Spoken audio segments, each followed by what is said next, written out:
yang sederhana aja, baju atau Bang, yang jadi kita kayak barang ya sekarang ya Bang ya? Nah, maksud saya gini, untuk beli barang aja kita punya kriteria. Hai semuanya, hari ini kita kedatangan tamu spesial. Beliau adalah pakar hubungan dari lembaga Relationship Academy dengan Bang Morris. Ya, hari ini kita ingin bahas mengenai mitos-mitos cinta yang perlu kita tahu supaya kita sendiri juga bisa jaga diri. Ya Bang Morris ya. Benar kok. Gimana Bang Morris? Baik. Oke, kita langsung saja Bang Morris nih. Ya. Mitos yang pertama seperti apa? Oke, nah kita mau bahas tentang mitos relationship. Jadi sebenarnya ini mitos yang biasa atau umum sering kita dengar kok. Ya. Jadi mitos yang pertama itu adalah tentang soulmate. Oh, soulmate. Ya, tentang soulmate atau biasa orang sebut dengan jodoh. Hmm. Gitu kan. Nah, ini mitos yang paling umum, yang paling sering kita dengar. Gitu. Dan bahkan menurut saya ini adalah ibu dari semua mitos relationship. Oh, Gitu. Nah sebelum kejauhan, mitos di Mandarin itu kita bacanya itu Shen Hua. Shen Hua. Sekali lagi ya Bang ya, Shen Hua. Shen Hua. Nah kemudian kalau soulmate kita bacanya itu Zhi Zhi. Ce ce. Oke, sekali lagi Bang, Zhi Zhi. Ce ce. Oke, lanjut Bang. Oke. Nah, kenapa saya bilang ibu dari semua mitos? Karena dari mitos yang pertama ini akan muncul banyak mitos lainnya. Gitu loh. Jadi beranak pinak dia. Oke. Ya kan? Nah, pertama yang tadi saya bilang tentang soulmate. Jadi mitos soulmate ini punya sebuah pemikiran bahwa hanya ada satu orang di dunia ini yang spesial yang memang diciptakan khusus untuk kita. Nah, hanya dia nih satu orang ini yang memang diciptakan untuk kita. Gitu. Nah, lebih parahnya lagi adalah penambahannya adalah kalau kita nggak ketemu sama satu orang ini, maka seluruh kehidupan percintaan kita bakal hancur berantakan. Wah, makanya sekarang di luar sana itu banyak yang namanya bucin. Ya benar, gitu kan. Jadi karena merasa, oh ini dia orangnya nih, gitu Ya, kan. ya. Jadi coba bayangkan, kita meletakkan sebuah ataupun kebahagiaan hubungan kita hanya pada satu orang ini. Artinya kita bahagia atau tidak tergantung dari kita ketemu nggak dengan soulmate tadi. Itu kan luar biasa ya, gitu. Ya, Artinya ya. saya bahagia atau tidak tergantung pada satu orang, gitu loh. Padahal kita tahu bahwa we create our happiness. Ya. Kan kita menciptakan kebahagiaan kita sendiri, nggak tergantung sama orang, gitu kan. Nah, jadi di mitos ini mereka percaya bahwa kalau kita nggak ketemu sama yang kita sebut soulmate tadi, maka hubungan kita akan berantakan, kita nggak akan bahagia, semuanya kita mengalami sesuatu yang nggak bagus. Makanya orang sibuk cari soulmate, orang sibuk cari orang yang tepat dibandingkan menjadi orang yang tepat. Padahal menurut saya lebih penting nomor satu kita menjadi orang tepat dulu nih sebelum kita mencari orang yang tepat, gitu kan. Nah, jadi tapi bukan berarti bahwa oh kan soulmate nggak ada, berarti saya boleh asal pilih dong, ya kan. Saya boleh pick sesuka saya dong, ya kan. Toh juga namanya jodoh nggak ada, saya pick aja sembarangan, ya kan gitu. Yang penting saya suka gitu. Nah, itu tidak adanya mitos ini tidak mengurangi tanggung jawab kita untuk memilih pasangan yang benar. Ya kan? Pastinya dong, kita mau beli handphone aja ada kriteria, benar nggak? Ya. Kita mau pilih barang aja, kita kan pasti mau yang bagus, Ya. ya kan? Mau yang oke, speknya oke, ya kan? Masa kita memilih pasangan hidup ataupun menjadi jadi pasangan kita pilih sembarangan, ya kan? Nggak mungkin dong. Nah, jadi tetap kita punya tanggung jawab, tetap kita punya sebuah kewajiban untuk memilih pasangan yang benar, gitu loh, dengan kriteria yang benar, gitu loh. Nah, tapi kita mesti ingat kebahagiaan hubungan kita tidak tergantung pada kita ketemu soulmate atau tidak, gitu. Jadi tidak menggantungkan kepada saya harus ketemu nih, pokoknya kalau ketemu soulmate saya ini saya cari dia di mana baru nih hidup saya bisa happy. Nggak begitu sih. Nah, jadi tadi dari Abang cerita kan kalau saya ambil sedikit intisarinya itu kan berarti kita harus mengupgrade value kita dulu. Benar, setuju. Jadi once kita udah upgrade itu mungkin orang sering cerita tuh like attract like. Betul, setuju. Nah, terlepas dari like attract like, Abang ada tips gak bagaimana supaya pencarian soulmate itu lebih mudah? Oke. Apakah misalkan yang pertama perbanyak join komunitas single? Ya. Ada beberapa tips nggak buat para penonton? Oke. Ada satu hal yang fundamental menurut saya. Karena gini Bang, Gimana? dalam arti kalau value kita udah bagus banget, Mm-mm. tapi kalau kita jarang keluar rumah nggak ada yang tahu. Betul, setuju. Ibarat kalau di dunia pemasaran, branding, awareness itu penting Ya, ya. betul, setuju. Nah, tapi sebelum masuk ke situ, itu penting gitu loh. Tapi menurutku tuh step selanjutnya. Step pertama yang paling penting untuk mencari itu adalah kita mesti tahu apa yang mau kita cari. Itu dulu. Maksudnya kriteria. Benar. Nah, kadang-kadang karena ada mitos soulmate ini, jadi berpikirnya adalah nanti juga saya tahu siapa pasangan saya. Pokoknya begitu ngeliat kayaknya kayak TV-TV, telenovela atau sinetron, pokoknya tiba-tiba wah klop di hati, ya kan udah ini nih gitu kan. Nah, tapi padahal yang benar adalah kita mesti tahu dulu apa yang mau kita pilih, ya kan, kriteria saya apa. Contoh, misalnya saya mau orangnya yang baik. Definisi baik apa? Ya kan? Saya mau orangnya itu yang supel. Oke. Kemudian saya mau, let's say ketika kita kalau saya konseling itu ada yang misalnya saya mau yang sesuku misalnya gitu kan. Ya udah berarti jangan cari yang beda suku gitu kan. Jadi yang poin nomor 1 menurut saya paling penting adalah kita tahu dulu kriteria kita maunya yang mana. Ya kan? Itu pertama. Karena gini, kita mau beli barang aja. Ya kan yang sederhana aja, baju atau Bang, yang jadi kita kayak barang ya sekarang ya Bang ya. Nah, maksud saya gini, untuk beli barang aja kita punya kriteria. Sesuatu yang kapan aja bisa kita buang. Iya. Iya kan? Wow. Ini sesuatu yang lebih penting. Masa nggak punya kriteria? Nice. Iya kan? Benar nggak? Nah, jadi justru pemikirannya begitu gitu. Untuk sesuatu yang tanda kutip fana atau sesuatu yang kapan aja bisa kita buang, kita tuh punya list loh. Ada orang-orang yang beli handphone tuh kriteria banyak. Speknya harus sekian, mereknya harus sekian. Handphone yang bisa dibilang hari ini nggak laku, besok kita bisa jual. Ini kita lagi cari pasangan hidup yang kita hopefully akan bersama dengan dia seumur hidup dong. Yes. Iya kan? Ini lebih penting sebenarnya. Ya. Masa yang lebih penting ini kriteria malah nggak ada? Iya kan? Nah, karena orang-orang berpikirnya gitu. Karena tadi mitosnya soulmate ini ya nanti juga ketemu, nanti saya juga bisa ngerasain. Ya persoalannya adalah kadang-kadang banyak yang ikut konseling kita, ya gitu. Saya ngerasain kok dia cinta, tapi setelah konseling akhirnya ya memang nggak cocok, gitu karena kriterianya banyak yang nggak cocok. Nah, itu pertama kriteria, itu paling penting kok. Itu dulu. Kita mesti tahu apa yang mau kita pilih. Kita mesti tahu kita mau mencari pasangan kayak apa. Yang kedua, baru kita berusaha untuk tadi aku bilang, kita berusaha mencari komunitas. Nah, sekarang karena kita sudah tahu apa yang mau kita cari, kita jadi bisa pilih tempatnya, benar nggak? Contoh, kalau saya mau beli handphone, saya nggak mungkin cari di pasar ikan, benar nggak kok? Iya dong. Akan sebuah kebodohan kalau saya mau beli handphone dengan spek tertentu, saya cari di pasar ikan. Iya, kan pasti nggak ketemu dong. Terus kita akhirnya protes, Tuhan jodoh saya mana? Ya lu carinya salah gitu kan. Nah, tapi kalau kita udah tahu nih, oke, banyak option, bisa Glodok, bisa Mangga 2, bisa mana gitu kan. Jadi kita punya banyak pilihan dan lebih spesifik, saya mau cari di mana.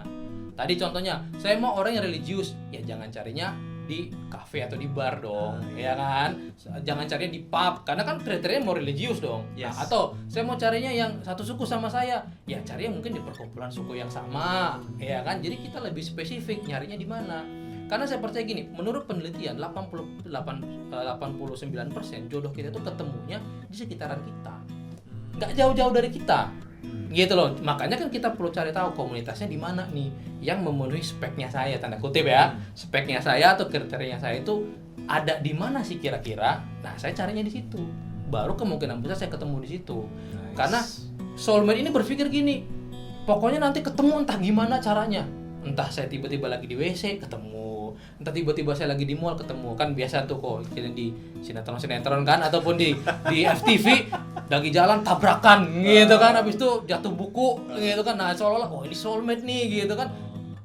Itu hanya ada di film gitu loh. Kenyataannya realnya nggak seperti itu pencarian jodoh atau pasangan itu nggak seperti itu gitu. Tapi gini Bang, tadi mengenai pencarian. Nah, masalah konseling dari Relationship Academy sendiri pernah ada terjadi hal yang sangat berat nggak buat Abang? Dalam arti atau misalkan setelah mereka konseling, Abang sampai digugat ataupun dimarahin, pernah nggak ada kejadian menarik seperti itu?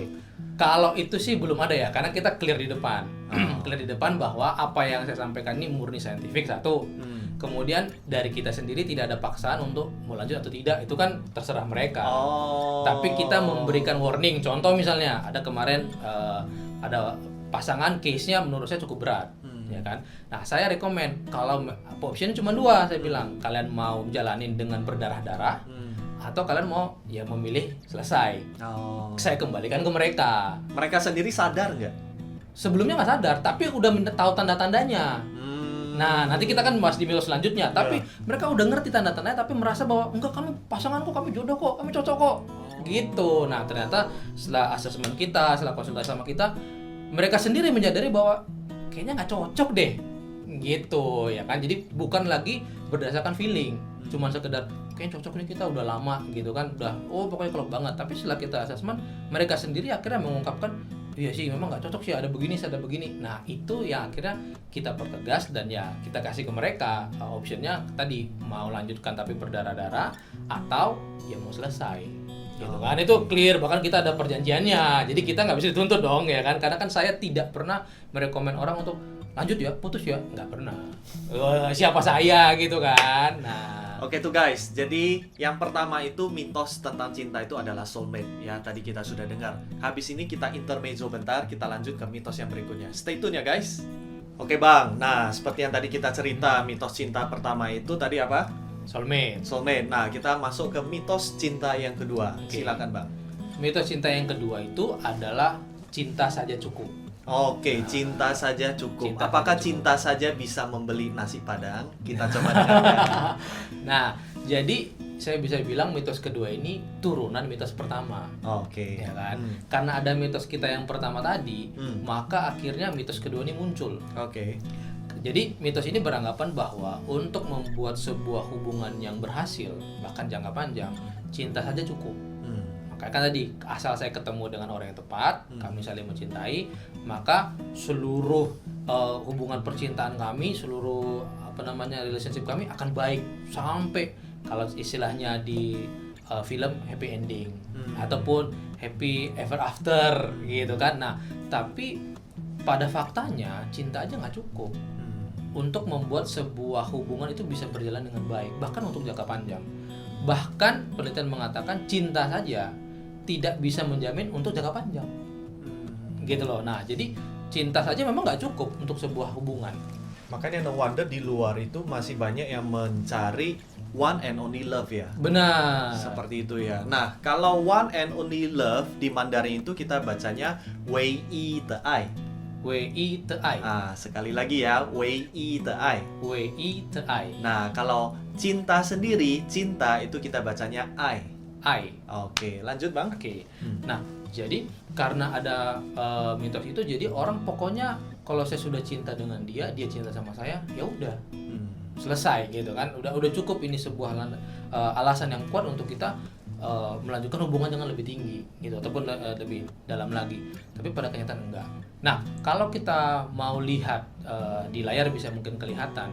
Jadi sepanjang konsultasi saya, pengalaman saya konsultasi, saya mau coba membangun ataupun membuat sebuah konsep. Sebenarnya apa sih yang dibutuhkan untuk membuat sebuah relationship itu bisa bertahan sampai panjang, sampai lama dan berhasil gitu kan. Nah, dan saya menemukan adalah cinta tetap perlu. Cinta dibutuhkan. Bukan berarti kalau gitu nggak butuh cinta dong. Tetap cinta itu perlu dong, ya kan. Nah, tapi cinta itu sendiri menurut saya, kalau teman-teman bisa lihat di layar, itu hanya pondasi. Nah, itu pondasi awal untuk sebuah hubungan. Sebuah hubungan yang berhasil harus dilandasi cinta, ya kan? Nah, harus dilandasi cinta, tapi namanya pondasi, ya gimana sih hanya pondasi? Ya hanya pondasi, artinya kan apakah belum jadi, bener. Pertanyaan gini, ketika misalnya Koko nih ditawarin rumah, kok mau nggak nih rumah, gitu, beli sekian, tapi hanya pondasinya aja, gitu loh. Mau nggak sih sebenarnya kan nggak mau, gitu loh. Nah, jadi cinta itu hanya langkah awal, hanya pondasi. Jadi cinta aja nggak cukup. Nah, kalau kita bisa lihat di atasnya itu ada financially, gitu kan. Pondasi yang kedua financially, butuh keuangan, gitu kan. Itu perlu. Baru itu pondasinya. Baru ada 3 pilarnya. Pilar pertama adalah pengetahuan, pilar kedua pengertian, pilar ketiga baru hikmat. Nah, kalau kita di Relationship Academy, kalau ada yang konseling, itu kita bahas satu-satu, gitu loh. Kita ajarin mereka ketiga pilar ini, mereka harus dapat, harus mengerti. Nah, sekarang saya bahas satu nih kok. Contoh di sini ya untuk teman-teman. Nah, sebelum masuk ke contoh, kalau masalah finansial, berarti cewek yang materi itu sebenarnya tidak salah dong. Sekarang definisi materi dulu apa? Nah, misalkan dia bilang, pokoknya saya nggak mau tahu, saya mau cari pasangan yang minimal dia punya mobil Mercy. Rumahnya itu harus di Pantai Mutiara. Nah, itu gimana menurut pandangan abang? Ini, itu kan berarti kriteria dia kan? Ya, dia mau cari barang yang seperti itu. Selama itu kriteria dia dan ada, nggak ada masalah menurut saya. itu makanya kan tadi tidak ada yang salah dengan kriteria. Iya. Kadang kan tuh preferensi masing-masing orang, ya kan. Jadi kalau misalnya ada cewek yang tadi maunya harus pendapatan sekian, tinggal di mana, berarti ya dia kriterianya dia ya tinggal mencari kumpulan mana ada pria-pria yang seperti itu, ya kan. Makanya ada yang bilang kata matre kalau bisa keluar dari mulut seorang cowok berarti tandanya mungkin dia tidak mampu. Benar, ataupun memang itu bukan target marketnya kan. Iya dong. Jadi nggak match. Benar, nggak match kan, Iya. gitu. Karena kan ada banyak juga yang punya kriteria begitu, ketemu aja tuh. Dan yang pria pun nggak merasa yang cewek ini sebagai matre kan. Iya, yes. Gitu loh. Jadi Exactly. itu matter of kriteria aja, nggak ada masalah sih. Oke. As long kecuali dia mintanya kriterianya nggak masuk akal. Saya minta manusia yang nggak bisa berdosa misalnya gitu kan, itu pasti nggak ketemu, itu pasti kriteria nggak masuk akal gitu kan. Ataupun saya mintanya yang kekayaannya itu sekian melebihi dunia misalnya gitu, ya itu pasti nggak masuk akal. Nah, as long itu masuk akal dan dia tahu di mana carinya, nggak masalah sih. Balik lagi ke contoh, Bang. Ya, Nah, contoh. Contoh misalnya kita mau bahas pilar pertama yang paling Ya. sederhana. Pilar pertama itu adalah pilar tentang pengetahuan. Nah, pengetahuan itu apa? Yang paling sederhana yang perlu kita ketahui. Ini basic nih biasanya saya bahas kalau di Relationship Academy. Ada tentang personality atau kepribadian. Oke. Nah, ini banyak yang anggap remeh ataupun bahkan nggak ngerti. Kenapa kita perlu belajar tentang perbedaan kepribadian pasangan? Pertama, paling simpelnya adalah karena kepribadian itu sesuatu yang tidak bisa diubah atau sulit diubah. Itu kepribadian merupakan sesuatu yang diberikan berdasarkan keturunan, gen. Gitu loh. Nah, itu ada di gen kita. Ibaratnya gini, kita punya hidung mancung, hidung pesek, itu kan gen kan, keturunan. Kepribadian juga gitu. Jadi kepribadian itu bukan sesuatu yang bisa diubah. Bahkan dikatakan sulit banget untuk berubah. Nah, kita mesti ngerti kepribadian saya dan pasangan saya tipenya apa nih. Kenapa? Karena kalau saya pacaran sama dia atau saya menikahi dia, saya menikahi kepribadiannya dia. Gitu kan? Oke. Dan kita harus cari tahu, saya matching nggak dengan dia, cocok nggak? Gitu. Walaupun prinsip yang harus kita pegang adalah sama belum tentu baik, berbeda belum tentu buruk. Ya kan? Nggak harus, oke berarti saya mau cari kepribadian yang sama. Sama pun kadang-kadang belum tentu baik. Ataupun oke saya cari yang beda deh. Terlalu beda pun belum tentu sesuatu yang buruk juga gitu kan. Nah, jadi kita mesti cross check, mesti lihat dari pengetahuan. Nah, kalau kita balik lagi ke kepribadian ya. Abang kan punya sistem sendiri, scientific driven ya namanya ya. Nah, kalau pandangan Abang terhadap zodiak itu bagaimana? Oke. Karena cewek-cewek itu kan demen banget ya baca zodiak. Ya. Kalau saya pribadi nih, ini pendapat pribadi ya. Kalau saya sih, menurut saya itu kurang saintifik ya pribadi ya. Tapi kadang saya baca banyak yang akurat loh. Atau cara mereka menulis itu memang mereka generalisasi. Biasanya gitu. Biasanya gini, yang saya pelajari itu biasanya adalah self prophecy namanya. Self prophecy itu artinya saya menggenapi sendiri apa yang tertulis. Contoh, mengklaim diri sendiri. Contoh misalnya gini, zodiak saya hari ini A. Tulisannya jangan keluar rumah, nanti celaka. Kayak gitu kan. Itu kan general buat semua zodiak. Oke, saya baca nih, tahu saya keluar gitu kan. Tak tahu saya keserempet sesuatu. Terus keserempet terus, oh iya benar ya. Zodiak ini benar gitu loh. Nah, itu self prophecy namanya. Ternyata tapi mungkin orang lain nggak ngalamin ini. Ya kan? Nah, tapi ketika dia ngalamin, oh iya benar ya kata itu. Nah, biasanya rata-rata kalau zodiak itu lebih ke self prophecy. Gitu, lebih ke habis dia baca apa, terus itu masuk dalam alam bawah sadar, kemudian terjadi sesuatu dikaitkan dengan apa yang sudah dipercayai. Gitu loh. Nah, makanya saya lebih biasanya tidak nggak ada masalah kalau teman-teman mau percaya, tapi saya biasa tidak merekomend sih. Nah, makanya kita beralihnya ke assessment. Oke, assessment. Ke assessment yang sesuatu yang lebih terukur, lebih kita bisa punya bukti saintifiknya bahwa ini benar, kemudian lebih spesifik. Masing-masing orang kan beda. Gitu loh. Nah, kalau contoh kita bahas tentang tipe kepribadian, masing-masing orang kan berbeda. Gitu kan, dan masing-masing orang punya pribadi yang berbeda lagi. Karena kan kalau zodiak kan lebih ibaratnya general lah, bisa dibilang gitu ya.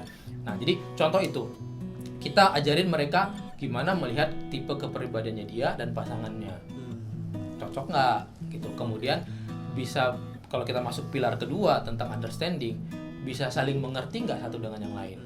Karena ada gini, karena ada seseorang atau pasangan yang memaksakan pasangannya berubah, ternyata yang mau diubah kepribadiannya. Oh. Nah, itu kan nggak bisa, Ya, ya kan? Nah itu nggak bisa diubah. Jadi optionnya atau pilihannya cuma dua, take it or leave it. Jadi kepribadiannya itu ya harus terima, kalau nggak ya cari yang lain.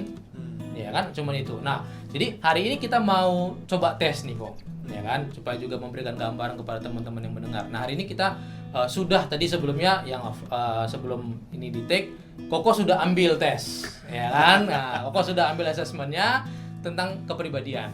Nah, sekarang saya mau kasih tahu ke pendengar, kira-kira nanti kita bahas kayak apa sih kalau misalnya ikut konseling gitu kan. Nah, contoh-contohnya. Jadi saya hanya mau bahas sekilas aja tentang kepribadiannya, tipe kepribadian Koko nih, gitu kan. Nah, karena selama ini Koko yang sering mewawancara narasumber. Okay. Kali ini narasumber yang mencoba untuk menerawang Koko. Nah, jadi hari ini kita mau coba terawang nih kepribadiannya Koko ini apa, gitu kan. Nanti kita coba bahas kira-kira pasangan yang cocok dengan Koko ini yang mana. Yes. Ya kan? Tapi cocok kita hanya bahas dari satu sisi ya kok, dari sisi kepribadian aja. Karena kan cocok tuh banyak hal, kebiasaan, karakter, latar belakang keluarga. Nah, itu kalau kita di di konseling sampai urusan bagaimana ngatur uang, sampai bagaimana keluarganya itu kita bongkar semua. Nah, itu sampai buka-bukaan sampai seperti itu, ya kan? Jadi supaya ngerti keluarga kamu seperti apa, gaya kamu ngatur uang seperti apa. Saya sanggup nggak menerima kamu, karena kan ada yang boros. Ya kan? Satu ternyata sangat hemat.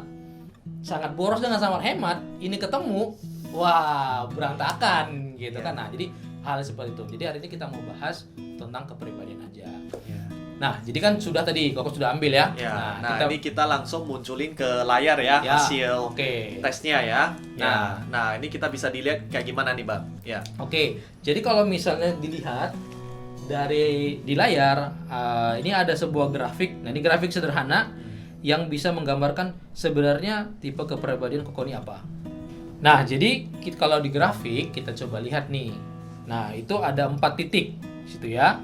Nah, ada 4 titik, itu ada D, I, S, dan C. Nah, D, I, S, C apa tuh, Bang? Singkatannya, Bang. Jadi D, I, S itu adalah sebuah sebuah cara atau asesmen untuk kita menilai kepribadian orang itu seperti apa. Ya kan? D itu dominan. Oke. I itu intim. S itu stabil, C itu cermat. Nah, jadi kalau dari grafik kita bisa lihat Koko ini tingginya adalah di I dan S.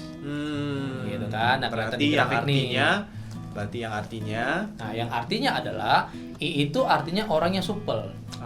I itu biasanya ekstrovert. Gitu kan. Itu orangnya supel, kemudian suka bergaul, gampang bergaul dengan orang, kemudian orangnya bisa dibilang kalau nggak ketemu orang susah hidupnya. Ya kan, harus ngobrol gitu, harus ketemu sama orang, harus cerita gitu kan. Jadi biasanya saya menemukan sebuah fakta menarik. Ketika kemarin lagi PSBB, lagi seperti ini, yang stres itu adalah orang yang I-nya tinggi. Karena nggak bisa ketemu orang, nggak bisa ngobrol sama orang, nggak bisa komunikasi. Sementara kalau orang-orang yang I-nya turun atau misalnya introvert, itu malah senang-senang aja dengan PSBB, nggak ketemu orang juga nggak masalah, gitu kan? Karena bisa dibilang ya itu memang habit mereka, gitu kan? Itu memang mereka seperti itu. Nah, jadi kalau di sini kita tadi melihat I-nya tinggi, ya kan? Berarti Koko ini orang yang supel, gitu kan? Nah, yang kedua adalah S-nya juga tinggi. Nah, S itu artinya orangnya pendamai. Kan nggak suka konflik, orangnya lebih santai, orangnya tapi kadang-kadang pendendam, ya kan, dendamnya kadang-kadang soal kesalahan suka disimpan, biasanya begitu. Nah, jadi orangnya lebih mau bahkan kadang-kadang mengorbankan dirinya sendiri untuk kepentingan orang lain. Yang penting kita nggak konflik, ya kan. Nah, perpaduan dua ini I sama S ini yang membentuk kepribadian seorang. Dan masing-masing orang kan beda-beda lagi. Nah, tapi kalau Koko tadi I sama S. Jadi, kalau dari sini kita bisa lihat bahwa memang Koko ini orangnya supel. Ya kan, supel bergaul dengan orang. Dan supel itu biasanya memang bawaan gitu loh. Saya punya teman yang I-nya cukup tinggi. Itu kita tinggalin sama satu orang yang nggak kenal. Tinggalin 5 menit. Balik udah kayak saudara itu berdua gitu, kayak udah kenal 5 tahun, udah ngobrol, udah apa segala macam gitu kan. Nah, kalau mungkin orang yang I-nya nggak tinggi, nggak bisa, awkward gitu kan. Nah, susah adaptasinya. Nah, jadi kira-kira bisa dibilang seperti itu. Nah, kalau ditanya kira-kira cocoknya kayak sama cewek kayak apa nih, contoh kita ngomongin dari kepribadian ya.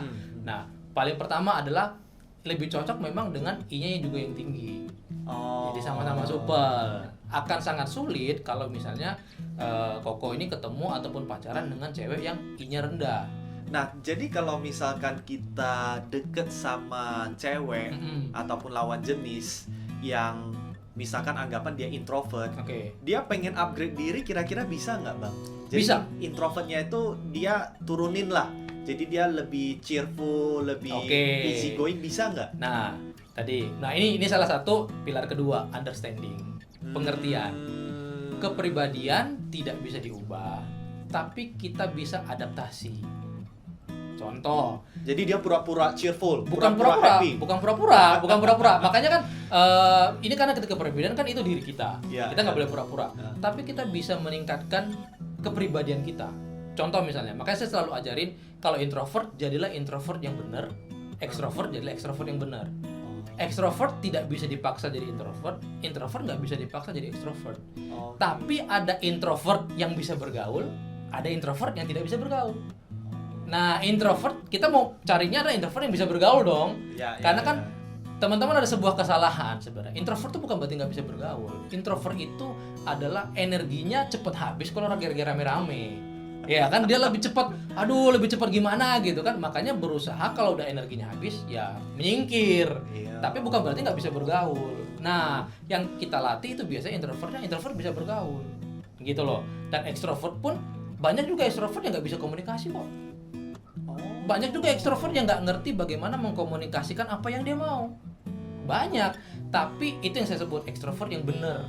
Artinya sekalipun kamu ekstrovert, kamu bisa mengkomunikasikan apa yang kamu mau itu dengan benar. Gitu kan. Nah, jadi upgrade dirinya itu bukan berarti introvert upgrade jadi ekstrovert. Itu bukan tingkatan upgrade. Tapi upgrade-nya lah introvert jadi introvert yang baik, ekstrovert jadilah ekstrovert yang baik. Gitu. Nah, jadi itu pengertiannya. Nah, contoh misalnya tadi kalau Koko misalnya ketemu sama yang introvert. Nah, pengertian artinya mesti ngerti kalau misalnya nih Koko suka hangout misalnya kan. Nah, dia diajak hangout agak nggak mau. Ya kan? Nah, itu mesti ngerti, itu pengertian. Oh, memang pasangan saya introvert. Tapi bisa adaptasi nggak? Adaptasi. Dari 5 kali pertemuan kamu ikut 2 ya. Ya kan? Nah, kalau dipaksa ikut 5-5-nya habis energinya dia. Iya kan? Tapi adaptasi. Oke, aku pengen kamu ikut ke ada 5 pertemuan nih, hangout sama teman-teman. Ya udah, berarti ketemu di tengah. Aku nggak bisa 5, aku bisa 2 aja. Nice. Nah, karena Koko udah ngerti bahwa dia orang yang introvert, ya udah, nggak bisa paksa kan? Ya udah, kamu udah mau jadi introvert yang baik, daripada tidak ikut, kamu ikut 2. Oh, aku menghargai. Ya kan? Nah, jadi tidak ada pemaksaan. Nah, itu contohnya.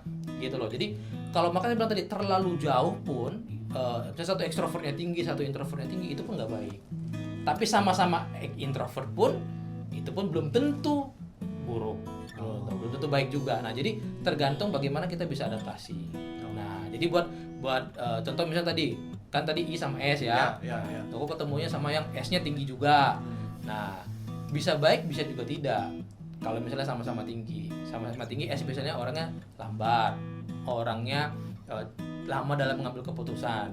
Nah, repot nih kalau misalnya Koko menikah sama itu mau beli rumah, misalnya mau beli mobil. Nah, nanti kamu deh yang putusin. Kamu aja deh. Ya udah kamu aja. Ya kamu aja, keputusan nggak diambil dong. Ya, itu contohnya. Jadi seperti saya bilang tadi, kita harus ngerti dan itu tidak bisa diubah. Nggak bisa paksa kamu cepet dong ambil keputusan, nggak bisa. Karena memang udah terbentuk begitu, ya kan? Nah, jadi kita perlu di level kedua tadi, understanding, pengertian. Nah, itu kalau di relationship akademik kita ajarin gimana kamu mengerti pasangan kamu di begini loh, pasangan kamu di begini. Nah, kepribadian tidak ada yang baik, tidak ada yang buruk. Pokoknya tadi saya bilang di awal, optionnya take it or leave it. Kamu nggak bisa terima kepribadian begitu, ya cari kepribadian yang cocok. Gitu. Nah, jadi buat teman-teman yang di sana yang mungkin punya hati sama Koko ya. Nah, udah kebuka kepribadian seperti itu tinggal cocokin. Saya sesuai nggak? Cocok nggak ini sama Koko yang seperti ini gitu kan? Jadi mulai hari ini ingat benerin CV kalian. Nanti dikirim ke Abang Morris Relationship Academy, mereka sortir dulu. Ya, jadi tinggal di matchingin ya Bang ya. Benar. Nah, ini pertanyaan terakhir Ya. Bang. Karena tadi sebelum Abang main ke studio Jago Mandarin, saya sempat nanya ke para netizen, kira-kira ada yang mau nitip pertanyaan nggak? Nah, setelah saya sortir, ada satu pertanyaan menurut saya menarik. Oke. Ditanya gini, apakah cinta sejati itu ada? Oke. Nah, menurut Abang gimana? True love. Pertama, tergantung definisi kita apa terhadap cinta sejati. Definisinya. Ya, masing-masing orang punya definisi yang berbeda-beda terhadap cinta sejati. Kalau menurut Abang gimana? Oke. Cinta sejati Saya itu ngomongin kayak gimana? definisi yang salah dulu ya. Oh, yang salah Nah, dulu. yang salah dulu ya. Nah, ini pasti banyak yang salah nih. Nah, yang salah. Pertama, definisi cinta sejati yang salah adalah cinta yang tidak pernah ada konflik atau yang tidak pernah ada masalah. Ini cinta sejati yang salah. Karena berpikirnya gini, biasanya kalau kita nonton kartun Disney Ya, ataupun ya. Cinderella dan sebagainya, itu kan berakhir setelah menikah kan. Ya. Habis itu bahagia selamanya kan. Ya. Setelah menikahnya kan nggak ditunjukin. Iya, iya. Iya kan? Dan berpikir cinta sejati itu adalah stop sampai situ. Padahal kalau kita mau lihat bisa jadi Cinderella-nya kan tadi dari orang miskin, Iya. ya kan? Adaptasi dan keluarga kerajaan kan nggak gampang, Iya. ya kan? Bisa aja kan bermasalah di situ kan? Nah, jadi artinya adalah cinta sejati itu bukan berarti tidak ada masalah. Nah, tuh guys, konflik di bahasa Mandarin kita bacanya chongtu. Chongtu, Sekali lagi ya, chongtu. chongtu. Lanjut Bang. Nah, jadi itu yang paling sering orang salah persepsikan. Artinya, oh saya ada konflik nih sama pasangan saya, kayaknya dia bukan cinta sejati saya.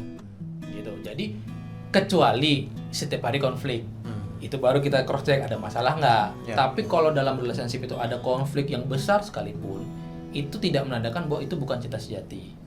Itu yang salah ya. Ya. Nah, tapi yang benar adalah yang kedua adalah cinta sejati itu pun perlu diusahakan. Bukan datang dengan sendirinya. Nah, tidak ada namanya saya ketemu sama satu orang, terus tiba-tiba ini cinta sejati saya, terus ya udah namanya cinta sejati ya udah kami nggak mengusahakan apapun. Pokoknya seluruh kehidupan kami sampai mati nanti meninggal akan baik-baik aja, enggak. Cinta sejati itu perlu diusahakan. Cinta sejati itu goalnya, tujuannya cinta sejati. Makanya kan ada kemarin sebuah buku, saya lupa nama bukunya. Dia ada dua orang berkeliling Amerika untuk cari tahu apa sih cinta sejati itu, apa sih kriteria bagaimana seseorang itu bisa mencapai cinta sejati. Mereka mewawancarai ada 1.000 pasangan yang sudah menikah sekitar 50 tahun ke atas, tapi sampai sekarang masih romantis. Iya, Itu iya, apa? Nah, dan mereka tuliskan hasil penelitian mereka dalam sebuah buku. Kalau dibaca semua bukunya, itu semua usaha. Pertama, kejujuran, ada yang bilang komitmen, ada yang bilang saling memuji, itu usaha kan? Artinya tanpa itu semua, cinta sejati nggak dapet. Jadi cinta sejati itu bukan sesuatu yang kalau saya udah ketemu sama pasangan saya yang saya anggap sejati, oh maka ini cinta sejati nih. Bukan, tetapi cinta sejati itu ketika kita belum melakukan banyak pengorbanan, kita melakukan banyak usaha, sama-sama nih berdua sama-sama usaha, kita bisa mencapai namanya cinta sejati. Jadi itu bukan sesuatu yang dapat di depan. Itu goal kita, tujuan kita. Tuh guys, jadi hari ini dari perbincangan kita hari ini kita bisa belajar 2 mitos yang selama ini mungkin bisa bikin kita keliru ya Bang. Benar, ya? benar. Jadi yang pertama itu mitosnya tadi yang pertama apa? Soulmate, Ya, yang kedua itu cinta saja cukup. Oke, nah jadi kalau buat para netizen, para penonton yang mungkin sudah punya pasangan ataupun masih single, kalau masih single boleh konsultasi sama Abang ya? Boleh. Nah, jadi nanti Koko ada tag akun Relationship Academy ataupun akun langsung ownernya Relationship Academy, kalian bisa langsung DM, oke? Jadi kita sampai ketemu di sesi berikutnya, oke guys, bye-bye!